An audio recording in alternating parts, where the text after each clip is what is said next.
بسم الله الرحمن الرحيم ياسين والقرآن الحكيم إنك لمن المرسلين على صراط مستقيم تنزيل العزيز الرحيم لتنذر قوما ما أنذر آباؤهم فهم غافلون لقد حق القول على أكثرهم فهم لا يؤمنون إنا جعلنا في أعناقهم أغلالا فهي إلى الأذقان فهم مقمحون وجعلنا من بين أيديهم سدا ومن خلفهم سدا فأغشيناهم فهم لا يبصرون وسواء عليهم أنذرتهم أم لم تنذرهم لا يؤمنون إنما تنذر من اتبع الذكر وخشي الرحمن بالغيب فبشره بمغفرة وأجر كريم إنا نحن نحيي الموتى ونكتب ما قدموا وآثارهم وكل شيء أحصيناه في إمام مبين واضرب لهم مثلا أصحاب القرية إذ جاءها المرسلون إذ أرسلنا إليهم اثنين فكذبوهما فعززنا بثالث فقالوا إنا إليكم مرسلون قالوا ما أنتم إلا بشر مثلنا وما أنزل الرحمن من شيء إن أنتم إلا تكذبون قالوا ربنا يعلم إنا إليكم لمرسلون وما علينا إلا البلاغ المبين قالوا إنا تطيرنا بكم لئن لم تنتهوا لنرجمنكم وليمسنكم منا عذاب عليم قالوا طائركم معكم أئن ذكرتم بل أنتم قوم مسرفون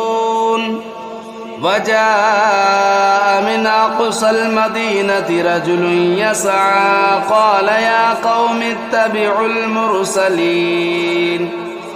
اتبعوا من لا يسألكم أجرا وهم مهتدون وما لي لا أعبد الذي فطرني وإليه ترجعون أتخذ من دونه آلهة إن يردني الرحمن بضر لا تغن عني شفاعتهم شيئا ولا ينقذون إني إذا لفي ضلال مبين إني آمنت بربكم فاسمعون قيل ادخل الجنة قال يا ليت قومي يعلمون بما غفر لي ربي وجعلني من المكرمين وما أنزلنا على قومه من بعده من جود من السماء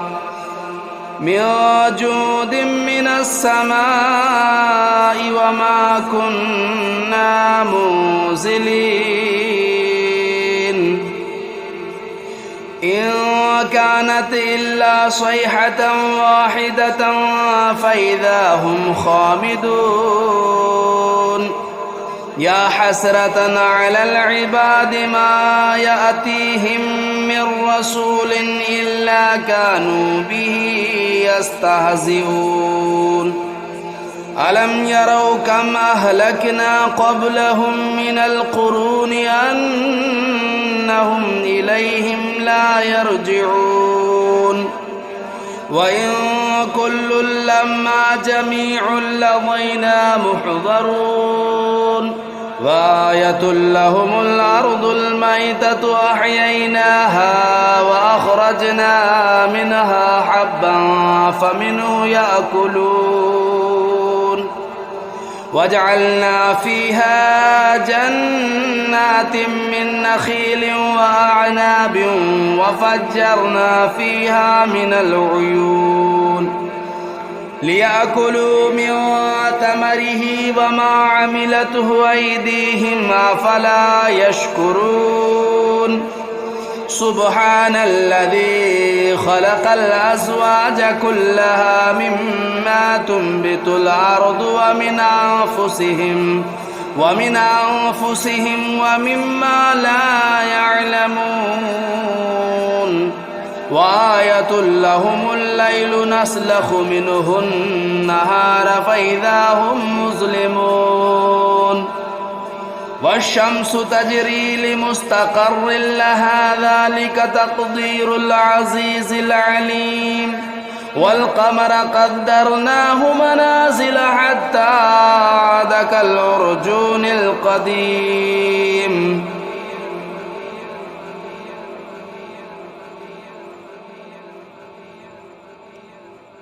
والشمس تجري لمستقر لها ذلك تقدير العزيز العليم والقمر قدرناه منازل حتى عاد كالعرجون القديم لا الشمس ينبغي لها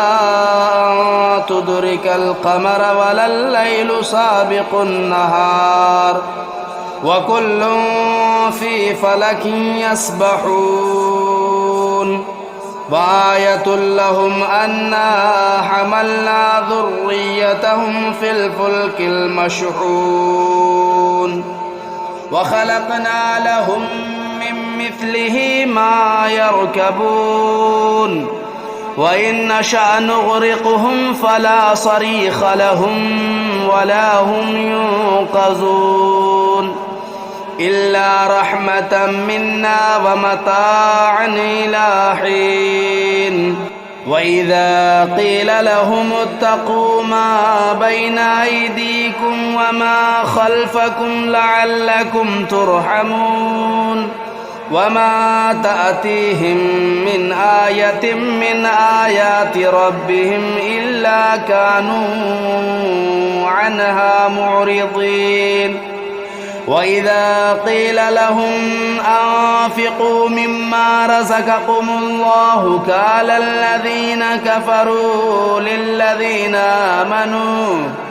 قال الذين كفروا للذين آمنوا ونطعم من لو يشاء الله أطعمه إن أنتم إلا في ضلال مبين ويقولون متى هذا الوعد إن كنتم صادقين ما ينظرون إلا صيحة واحدة تأخذهم وهم يخصمون فلا يستطيعون توصية ولا إلى أهلهم يرجعون ونفخ في الصور فإذا هم من الأجداث إلى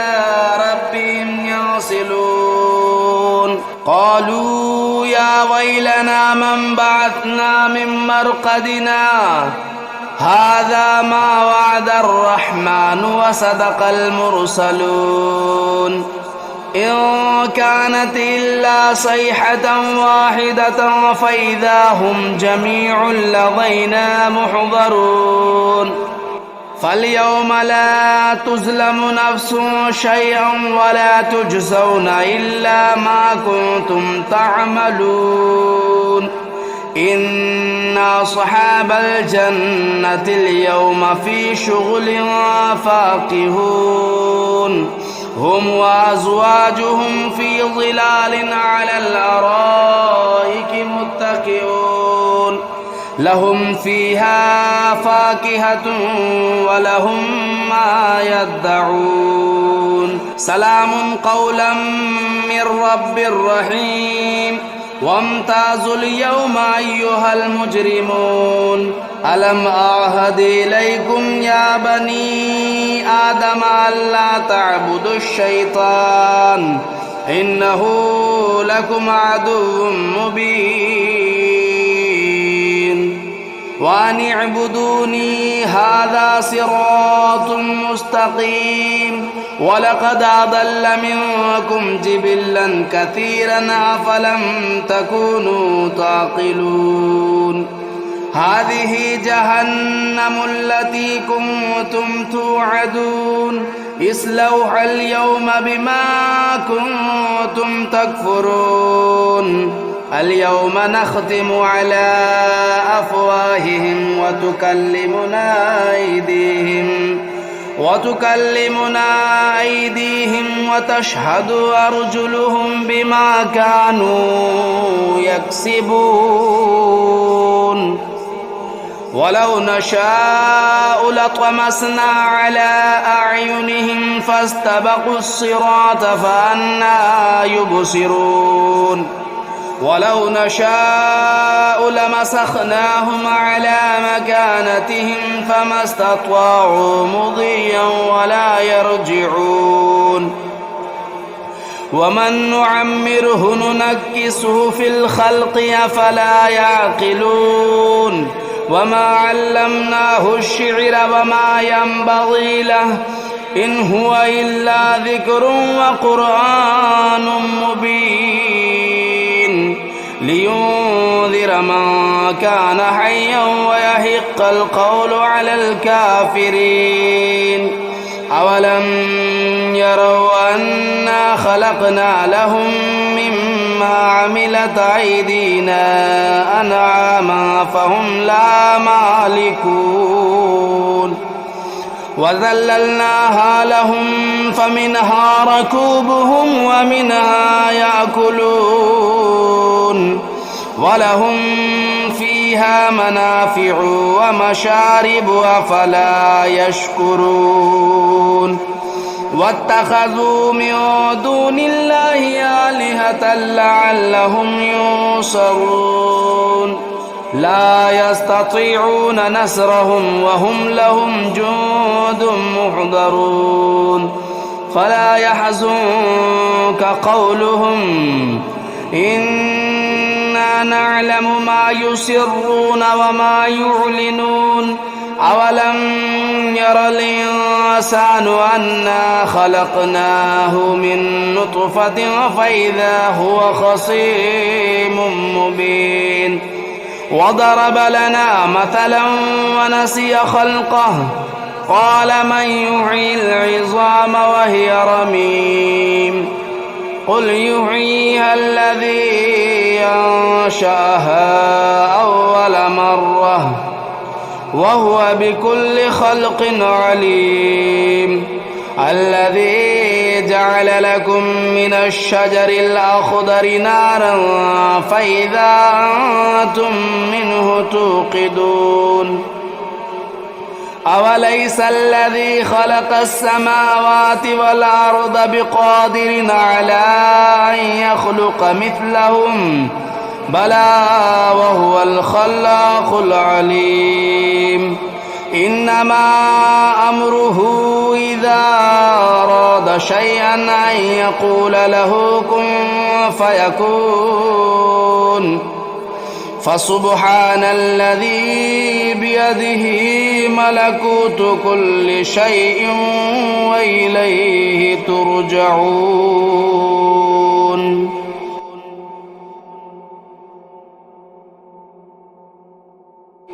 بسم الله الرحمن الرحيم الرحمن علم القرآن خلق الإنسان علمه البيان الشمس والقمر بحسبان والنجم والشجر يسجدان والسماء رفعها ووضع الميزان ألا تطغوا في الميزان وأقيموا الوزن بالقسط ولا تخسروا الميزان والأرض وضعها للأنام فيها فاكهة والنخل ذات الأكمام والحب ذو العصف والريحان فبأي آلاء ربكما تكذبان خلق الإنسان من صلصال كالفخار وخلق الجان من مارج من نار فبأي آلاء ربكما تكذبان رب المشرقين ورب المغربين فبأي آلاء ربكما تكذبان مرج البحرين يلتقيان بينهما برزخ لا يبغيان فبأي آلاء ربكما تكذبان يخرج منهما اللؤلؤ والمرجان فبأي آلاء ربكما تكذبان وله الجوار المنشآت في البحر كالأعلام فبأي آلاء ربكما تكذبان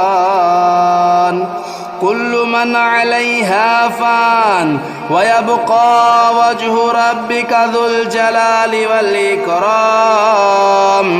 فبأي آلاء ربكما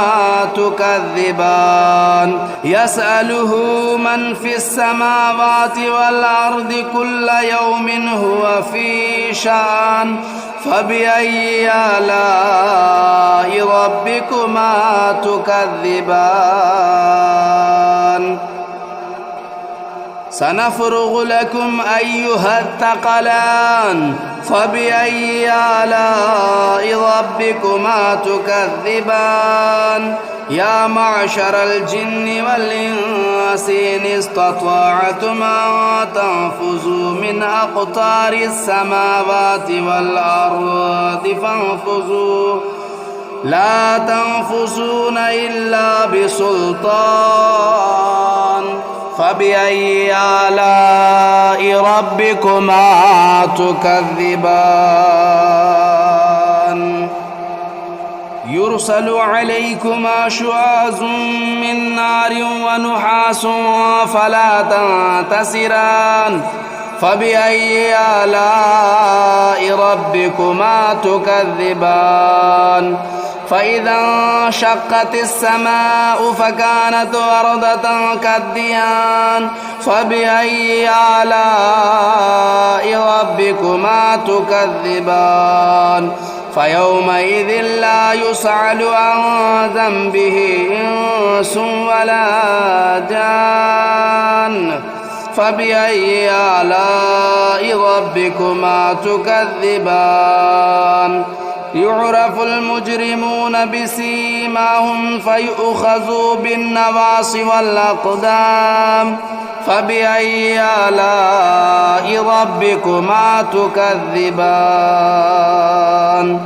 هذه جهنم التي يكذب بها المجرمون يطوفون بينها وبين حميم آن فبأي آلاء ربكما تكذبان ولمن خاف مقام ربه جنتان فبأي آلاء ربكما تكذبان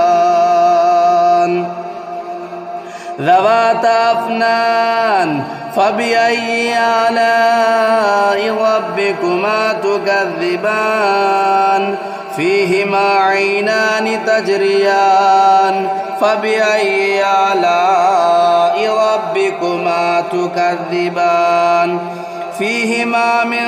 كل فاكهة زوجان فبأي آلاء ربكما تكذبان متكئين على فرش بطائنها من استبرق وجنى الجنتين دان فبأي آلاء ربكما تكذبان فيهن قاصرات الطرف لم يطمثهن إنس قبلهم ولا جان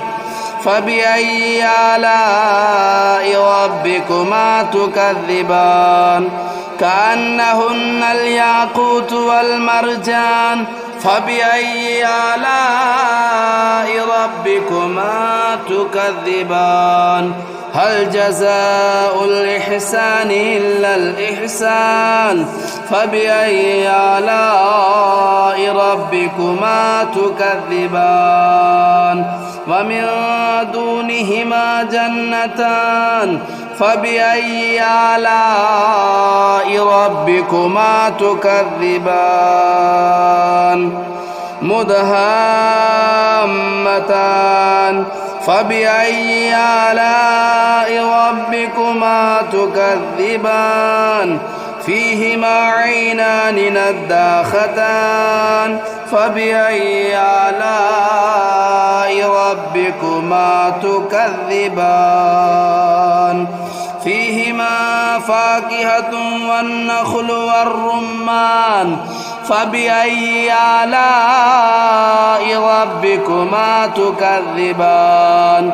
فيهن خيرات حسان فبأي آلاء ربكما تكذبان حور مقصورات في الخيام فبأي آلاء ربكما تكذبان لم يطمثهن إنس قبلهم ولا جان فبأي آلاء ربكما تكذبان متكئين على رفرف خضر وبخري حسان فبأي آلاء ربكما تكذبان تبارك اسم ربك ذو الجلال والإكرام بسم الله الرحمن الرحيم تبارك الذي بيده الملك وهو على كل شيء قدير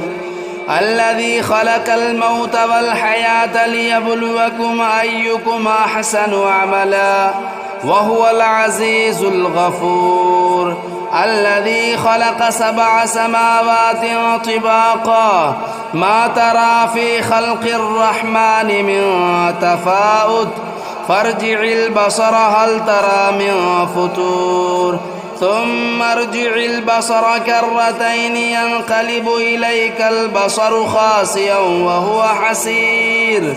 ولقد زينا السماء الدنيا بمصابيح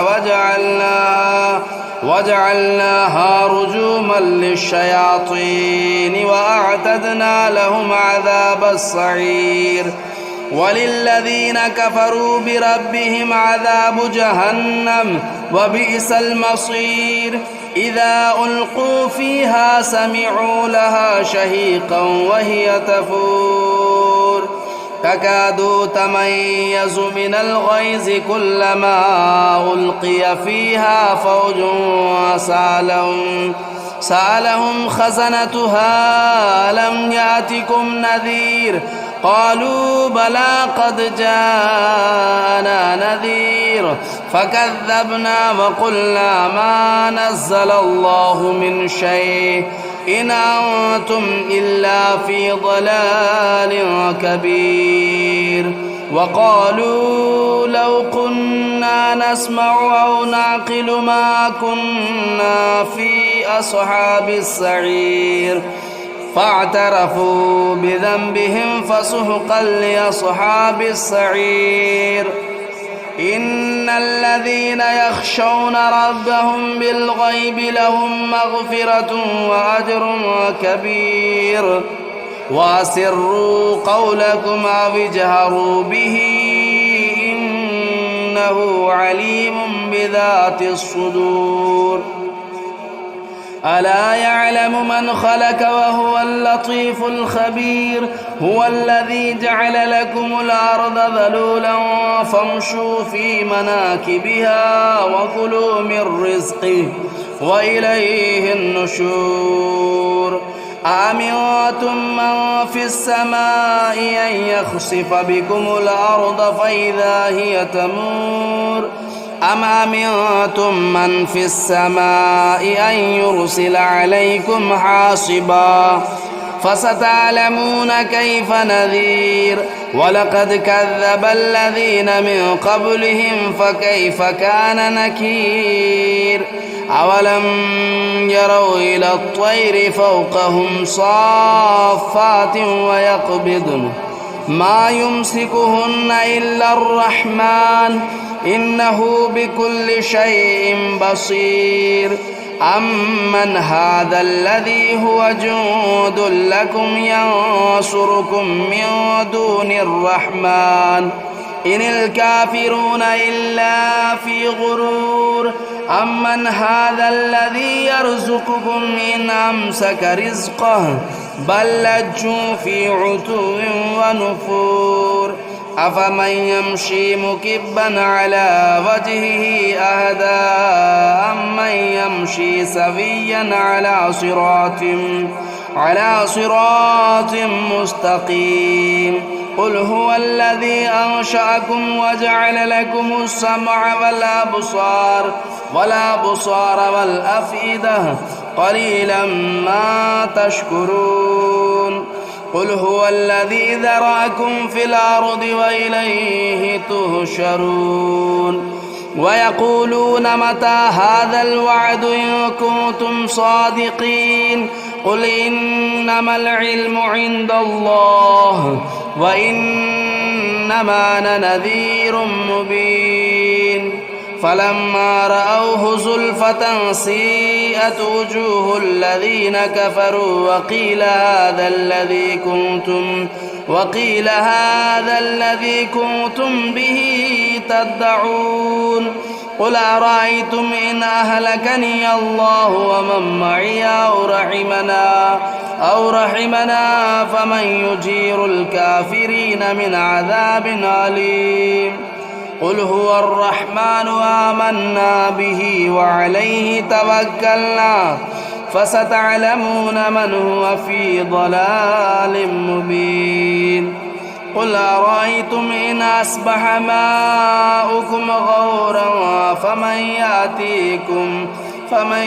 يأتيكم بماء معين